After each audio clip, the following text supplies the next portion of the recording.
Hey guys, Mark Meckler here, president of Convention of States. It's Sunday night, and that means it's time for the BattleCry, and that means I'm here with you.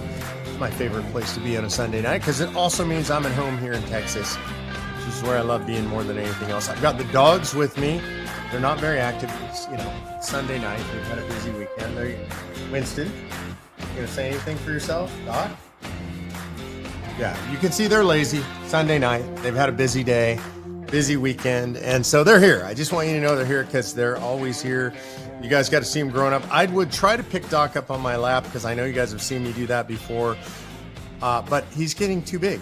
I think he's now, I'm going to estimate because I'm having trouble picking him up and weighing him, but I'm guessing he's about 115, 117 pounds, which is amazing because he's 7 months old.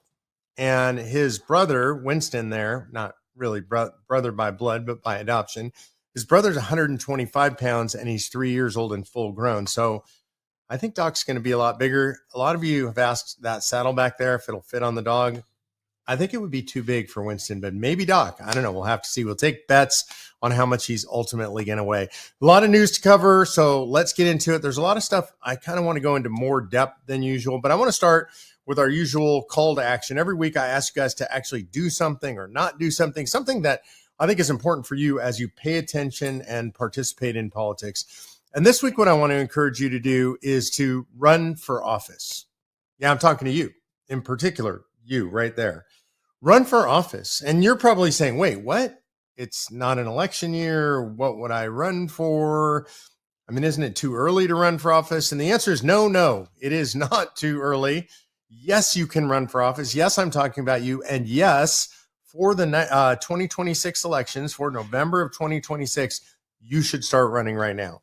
So I want you to think about, what is it that you could run for? What do you care about?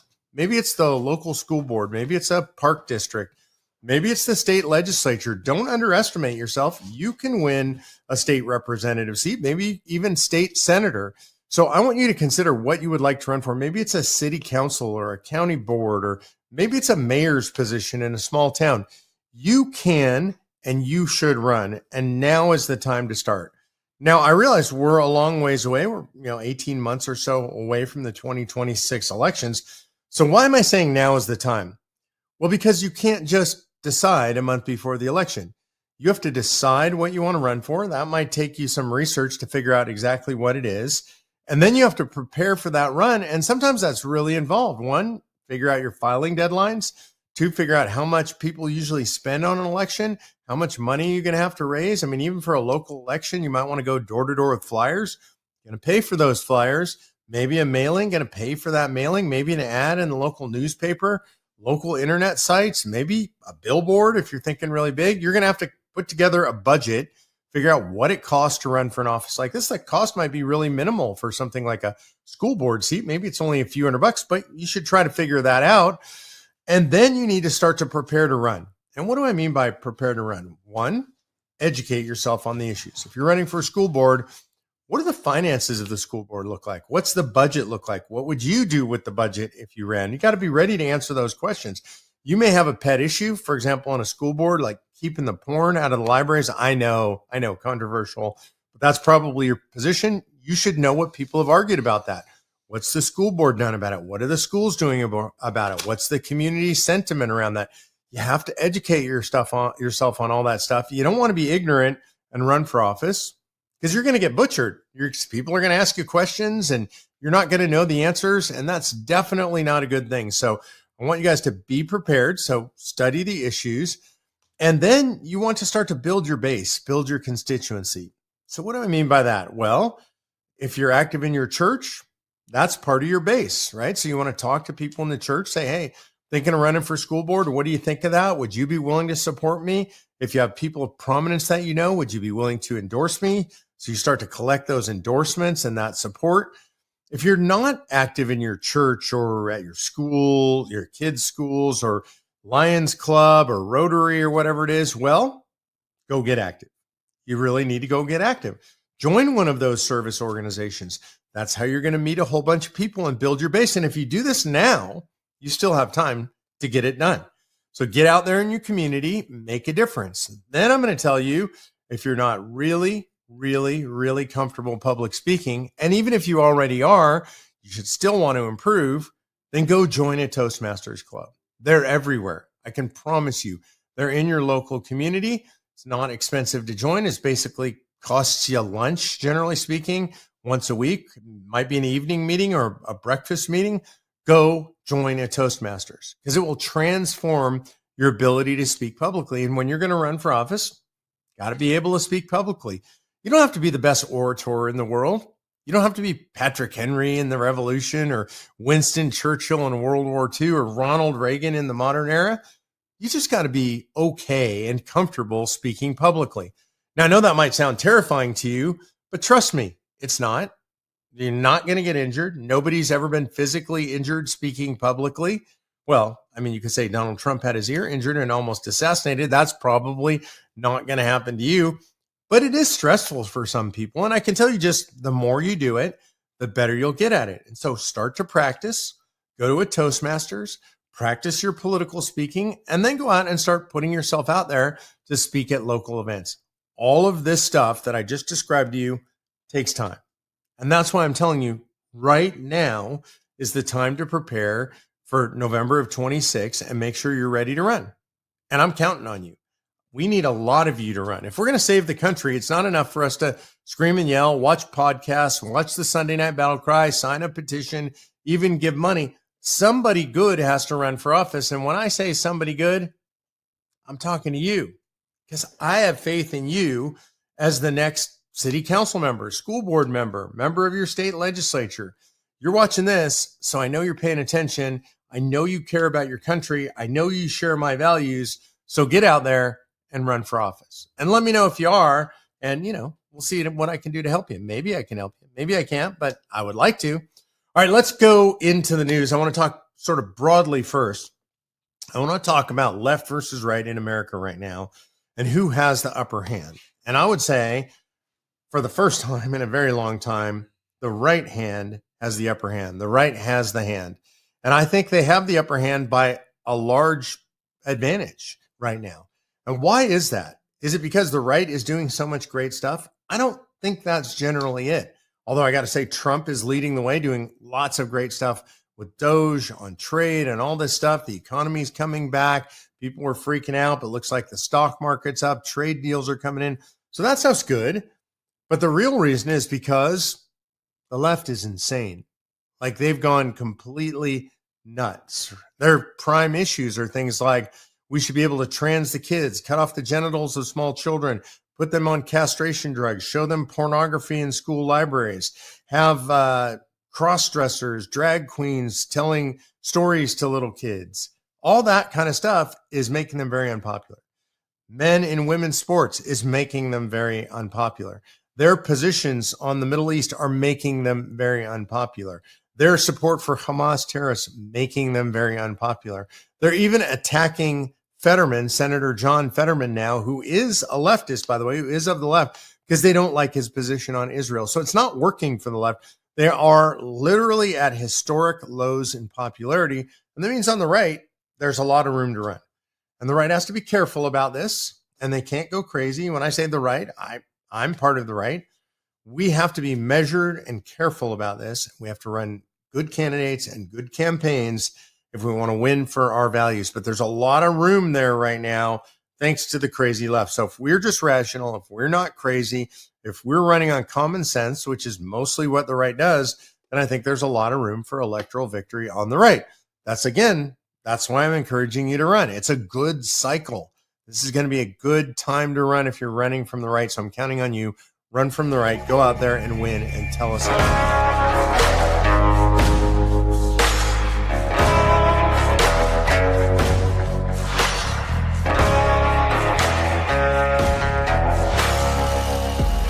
In the international stuff that's going on, this has been the week for crazy international stuff. So let's talk about the U.S., Israel, Gaza, Iran, Yemen, and everybody. Like it's everybody. The whole world is on the brink of madness right now. There's a lot of stuff going on. There's a lot of open conflict going on right now, not just brewing, but actually taking place. We have In Yemen, the Houthis firing on ships, firing on Israel. These are literally relatively primitive people who've been given weapons by Iran.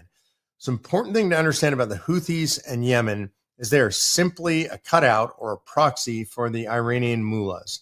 Whatever the Houthis do, it's because they've been given money, they've been given weapons, and they've been given instructions by Iran. And so they've been firing on Israel. They've been firing on ships in the Red Sea. They've been doing all kinds of terrorist actions. The U.S. has been in there bombing. Israel's been in there bombing. And apparently this week, the Houthis told the U.S. they won't shoot at U.S. ships anymore if we'll just leave them alone. And my position on that is, oh, heck no. Literally this week, at the end of the week, after they said that, they fired a ballistic missile into Israel. And that ballistic missile was missed by U.S. missile batteries. Praise God that Israeli missile batteries took it out before it could land in Israel. Last week, also, there was actually a missile that landed at Ben Gurion Airport, the main airport in Israel, did some damage, injured some people. Luckily, praise God, nobody was killed. But I think my personal opinion is wipe the Houthis from the face of the earth. They should have no ability to conduct warfare whatsoever. They should be hit hard every single time they strike. They said they wouldn't strike U.S. ships anymore. We shouldn't let them strike at any ships anywhere in the region. They should not be firing on any ships in the Red Sea, whether those are Israeli ships, American ships. I don't care what ships, Russian ships, Chinese ships. They should not be firing on ships in the Red Sea. We should protect that sea lane. It should be open for trade. It hasn't been for a very long time. And the idea that we would just cut a deal and say, if you leave American flagships alone, it's going to be okay. That's not good. It's not even good for America because a lot of our goods are coming on ships that are not flagged as U.S. ships coming through the Red Sea. So I think we ought to just wipe the Houthis out. We're going to send a clear message to the Iranians. You're not going to be allowed to do this anymore, like the Israelis have done with Hamas and Hezbollah. I think we need to continue all of that and get it done and stabilize that region by wiping out the bad players. You know, and it's complicated there. I understand you've got Israel, you've got Gaza. By the way, Gaza, in my opinion, really is just part of Israel. Israel gave up Gaza in 2005 for peace. So they said, we'll pull out of Gaza. We'll let the Palestinians self-govern in Gaza. All we want is peace. And they pulled out and they left behind massive infrastructure, including tens of millions of dollars of greenhouses, which were an operating worldwide business, creating a produce business where they could ship produce from that place. The Gazans immediately destroyed those warehouses. Tens of millions of dollars worth of equipment that they could have used to run businesses, to enrich the region. They've taken in billions and billions in foreign aid with which they could have built essentially the Singapore of the Mideast. And instead, they built terror tunnels, bought weapons, built terror infrastructure, and continued to attack Israel. That's the situation on the ground in Gaza. The Israelis have put in enough food for each person in the Gaza Strip to have over 3,000 calories a day. That food, by and large, has been stolen by Hamas, used only for fighters. People are hungry there because Hamas is stealing all the food that Israel is sending in. Anybody who tells you that Israel refuses to send in aid into Gaza doesn't understand reality, or they're lying to you, because Israel gives some food, water, medicine, medical treatment, but Hamas is blockading that stuff from getting to their own people and primarily stealing all that stuff. So Israel is working to finish the job in Gaza. They are going to move all of those people out of Gaza and they're going to take over Gaza.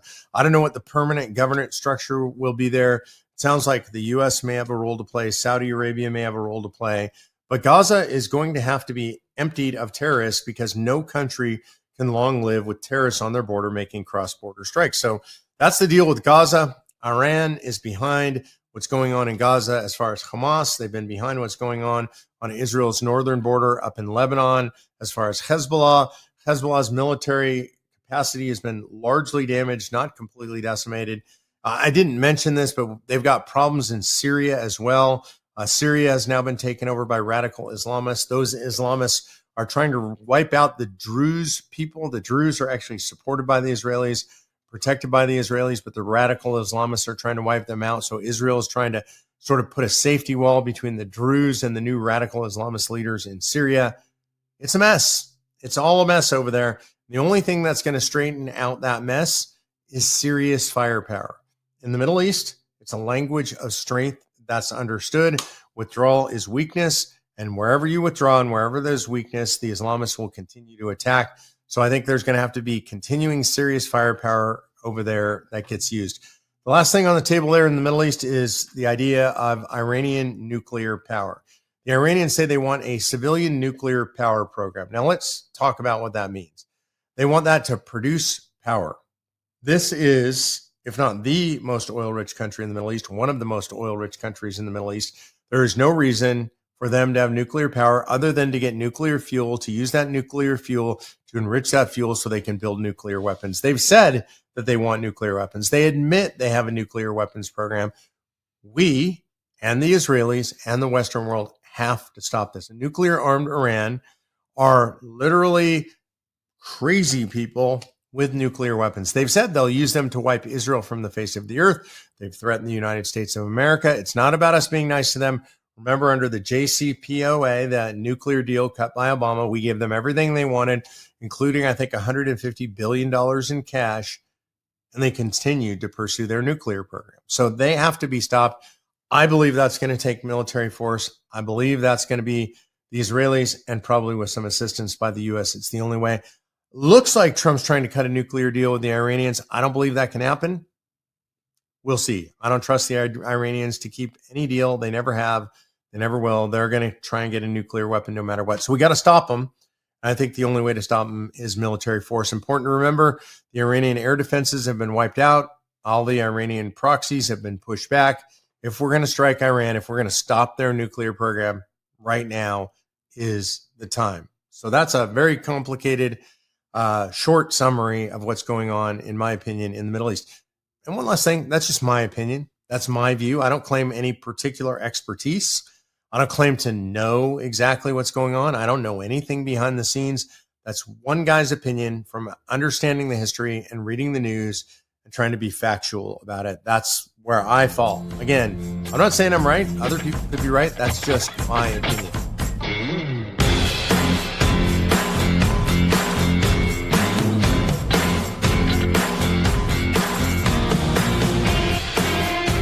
In other international news, international faith news, there is a new pope. This is Pope Leo. I believe it's the 14th. And he is being billed as the first American pope. Now, to be fair, was born and raised in America, did go to college in America, but he has spent the entire rest of his career primarily in Peru. And he has joint American Peruvian citizenship. At this point in his life, it seems like he's more Peruvian than American. So I understand people are happy about this, but there is no like Captain America Pope. This guy's Peruvian. He has South American sort of leanings. He's very Pope Francis-like. Pope Franciscan, I guess is a word you could use it. He was a supporter of Pope Francis's policies. He's spoken out already against the immigration policies of the United States. I think he'll be relatively conservative on social issues. I say relatively. I don't really trust him.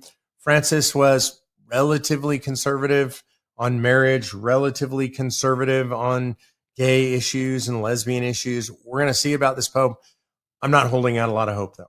I don't think it's a good thing that we got a Pope that is in line with what Francis did.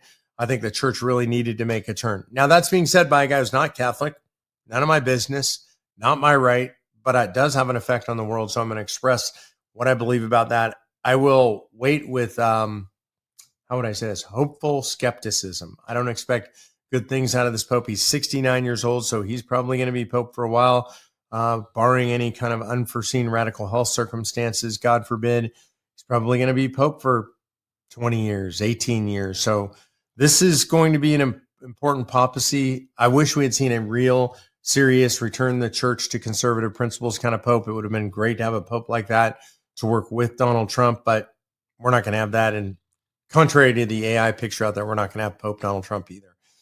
Trump is in a trade war, as you all know. There are tariffs flying all over the world. So how's that going? And the answer is, it's kind of a mixed bag. The good is that there was a big deal announced with the UK this week. The good is that the stock markets are going back up and that we've seen a lot of gains in the stock markets over the last couple of weeks. mostly when Scott Bessent, the Treasury Secretary, speaks and we see that the markets calm and they come back up and they're hopeful that there are going to be trade deals. I think the UK deal was a big deal for the world. There are talks that are about to take place between China and the US. China is really our primary foe, not just trading foe, but our primary foe. But it looks like some deals are getting made around the world, UK being the first big one to be announced. But the markets are still jittery. Nobody knows. Jerome Powell at the Fed has said he's not going to lower interest rates, even though Trump wants him to. I actually think that's the right call. I don't think inflation is at bay yet in a way that you should drop the interest rates. And so we're going to have to watch this shake out. It takes time for this stuff to shake out. And I think this is a really important thing for you and I to remember. Trump's not winning or losing these trade wars right now. I mean, it's great we got a deal with the UK, but it's what's going to happen to our economy is really the big question. And even if it might be the right thing over the long haul, which I think it probably is, there could be short-term pain. And even Trump said this. Right now, we have what are called blank sail ships sailing, these giant tankers that normally carry all of this freight, these huge, multi-football football field long ships that normally carry all these goods are sailing back and forth empty. They're called blank sails. And there's a bunch of them taking place right now. And this is rare. This isn't normally the case. And so we're seeing this apparently the port of Washington right now in Washington State in Seattle is pretty empty, generally speaking. So that kind of stuff that you're seeing in shipping, that takes a while to shake itself out through the economy. So it's hard to say exactly what's going to happen yet. I'm not making any predictions. I think over the long haul, this is probably a healthy thing. It doesn't mean we're not going to have some short-term pain. Now, speaking about pain, and especially political pain, I'm speaking about AOC. Alexandria Ocasio-Cortez. She's running for president. Now, she hasn't declared she's running for president, but I'm sure you can tell, just like I can, that she's running for president. So what does that mean? Can she get the nomination? Oh, heck yeah, she can.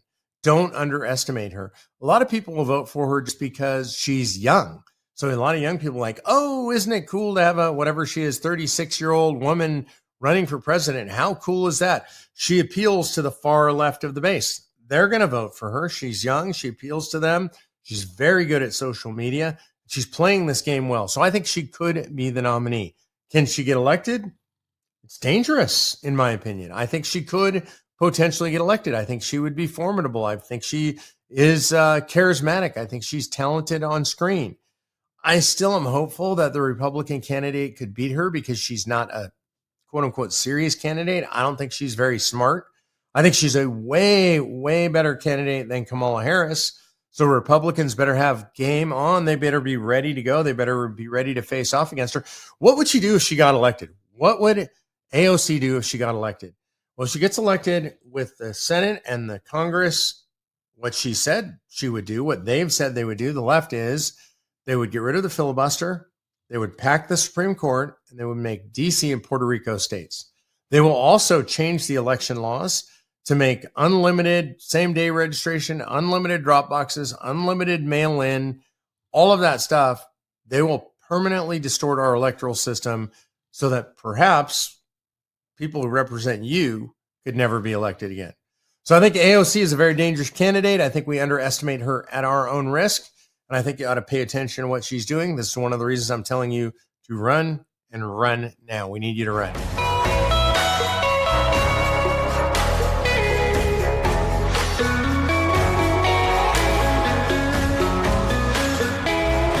All right, last week in COS, we had a huge week. In the North Carolina House, we passed the House of Representatives. We went through 2 committee hearings, then onto the floor, 2 readings, passed the House of Representatives. Very exciting to be passed. Now it's on to the Senate. The Senate is always where we've gotten stalled. I think this year looks better than any year previously that I've seen. So Senate did pass it like 4 years ago. Hopefully they'll step up and do it again. And that would make that would make North Carolina our 20th state. I got a little bit of Kansas on the brain. I'll talk to you about that in just a second. The other thing that happened last week was Texas. Super excited about this. I spent a bunch of time in the legislature. We have an incredible team there led by Erica Hatfield, led by John Van Campernal as our legislative liaison. And we came out of the House a couple of weeks ago. I was there when that happened. We went to the Senate. In the Senate this week, we came out of the Senate. The ultimate vote was 17-14 Of course, all the Democrats voted against it, and a couple of Republicans, I can't explain why, but they voted with the radical left. You're going to have to ask them those questions. One was Angela Paxton, our Attorney General's wife, who is a senator. She voted against Convention of States. She voted against state sovereignty. She voted against the conservative position. Senator Bob Hall, who has supported us in the past, he voted against conservative principles. He voted with the radical left. He voted with every Democrat in the Senate. You have Senator Hinojosa, who voted for us in committee, who voted for a suspension of the rules that allowed us to get to the floor and have this vote, and then he voted against us. So those are the three folks. You need to contact them if you're in Texas and ask them, what the heck? What's wrong with you guys? Why are you voting against Convention of States? However, it doesn't really matter. And to our opponents, to our enemies, I say, God bless you. Best of luck. Better try next time. You got mowed down in Texas this time because the Texas legislature still knows that it has to stand up to a rogue federal government. And for those of you who opposed it, if you're one of those very few people on the right who opposed it, I don't know, you're confused. You're standing with George Soros. You're standing with the abortionists. You're standing with Planned Parenthood, Raza, MoveOn.org, and Hillary Clinton. You're in their camp. And to you, Senator Bob Hall, to you, Angela Paxton, to you, Senator Hinojosa, you got to ask yourself, what are you doing standing with all those people? I'm not worried about it because we passed. We won. You guys lost. Hey, we still love you, and we'll still keep the door open for you. As Motel 6 says, we'll leave the lights on. But we're moving on to the next state. That's North Carolina. Kansas still looks good. We've passed the House in Kansas by a 2/3 majority. We'll be pending in the Senate next session. That carries over from one session. There's a litigation. A couple of legislators have alleged that their constitution in Kansas is unconstitutional under the Supremacy Clause of the U.S. Constitution, that they don't even really need a 2/3 vote. But we already got the 2/3 vote in the House. We'll come back. We'll do it in the Senate. Hopefully we'll have that ruling from the court there in Kansas saying we only need a simple majority, and we'll get it done. And maybe that'll be state number 21. All right. There's a lot of winning going on, right? We got North Carolina. We got Texas. It's very exciting stuff. Are you getting tired of winning? Maybe you're getting tired of winning. Nah, we're not getting tired of winning. And we're not going to get tired of winning. That's just not going to happen.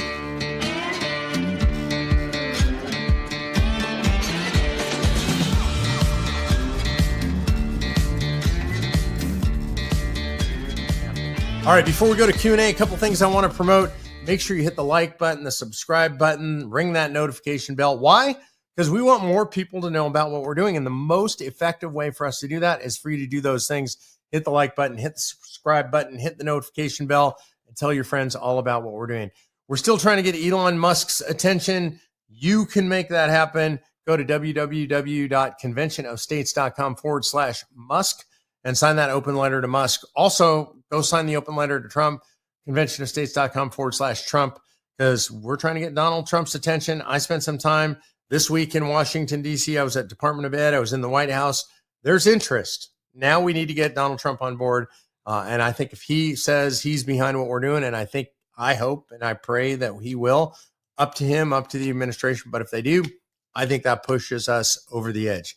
By the way, if you like the swag that I'm wearing, if you like the America It's Worth Fighting For hat, I get a lot of compliments on this hat. Probably more than any other hat we've ever had. I really like it. It's got mesh in the hat, traditional trucker's hat, gold thread on the America. You can get that at shopconventionofstates.com. Also, the COS shirts, all the swag is there.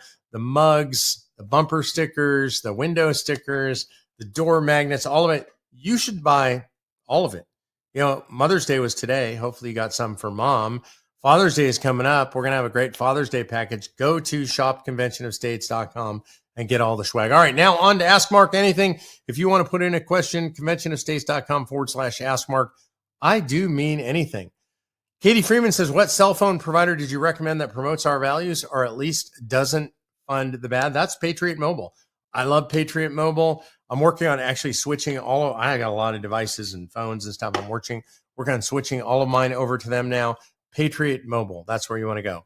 Annie Polito wants to know, what version of the Bible do you read? What other study materials do you use? Oh my gosh, Annie, I use a lot of versions of the Bible. My favorite is New King James. That's what I read from day to day. But when I'm listening, I prefer something like the ESV, the English Standard Bible. I like the I'm going to listen to the Bible, maybe I'm working out or I'm walking or something, and I just want to listen to some scripture, I like it in more modern English. But I worry about the translation and how good the translations are comparatively. And I tend to use stuff that allows me to go back and look at the original translation from Hebrew to English or Greek to English so that I can get some nuance in there. And then probably one of the biggest study materials I'm using right now, and have been for the last, I want to say 3.5 years, are Dennis Prager's what are called the Rational Bible series. He's got 4 of them. There are 5 books of the Torah. He's got 1 more to go. I'm working my way through Numbers right now, studying Torah with Dennis Prager, using that Numbers. If you want to understand the Old Testament, if you understand the Hebrew Bible in the best way you possibly can, I recommend Prager. There's also a podcast I listen to called the Bema podcast or Bema podcast. Really great folks that are Christians who read scripture and study scripture and interpret scripture with the Middle Eastern Hebrew filter over, because important to remember a Middle Eastern religion which was originally born in and preached to Middle Eastern people. So having that perspective, BEMA podcast with Marty Solomon. Marty Solomon originally studied under Ray Vanderlaan. Small world here. Ray Vanderlaan is my son-in-law's grandfather. So I know Ray. Marty is a disciple of Ray, studied under Ray, all this stuff about the Hebrew influence, understanding the Hebraic roots of the Christian faith. So I really recommend Dennis Prager for kind of old school Torah study. Very easy to read, by the way, these Rational Bibles, Genesis, Exodus, Leviticus, and Numbers. He'll do Deuteronomy last, hopefully, when Dennis recovers. By the way, please pray for Dennis Prager's recovery. He had a severe injury, neck injury. He's paralyzed from the neck down. He was recovering pretty well. He's had a setback, so we should keep praying for Dennis, one of the wisest men on earth, in my opinion. All right. Is that enough resources for you? Oh, I almost forgot one. Founders Bible. Wall Builders, Founders Bible. That's probably the best Bible I know. It's because it's really incredible at tying the founding period to the Bible, show you what all those guys were thinking when they put together the Constitution, all the back and forth between the Bible and our founding period. Founders Bible from Wall Builders. Mark White asked, of the 139 legal challenges to Trump's admin, over a third, 50 of them, are based on structural and personnel policy changes. Doesn't that fact alone argue for the need for a state-led Article 5 convention to propose governmental structural amendments to the Constitution? And the answer is yes, and absolutely yes. Look, we have to take this power away from Washington, D.C., and then there won't be court fights about it anymore, right? If that power's back in the states and it's not in Washington, D.C., we won't have that fight anymore. So, Mark, you're absolutely right. Over a third of those based on structural and personnel policy changes. We need to ensconce these things in the Constitution so that we don't fight about them anymore. Hey, guys, I appreciate you being here with me for the Battle Cry. I think it's another great week in the can. God bless you guys, and we will see you next week on the Battle Cry.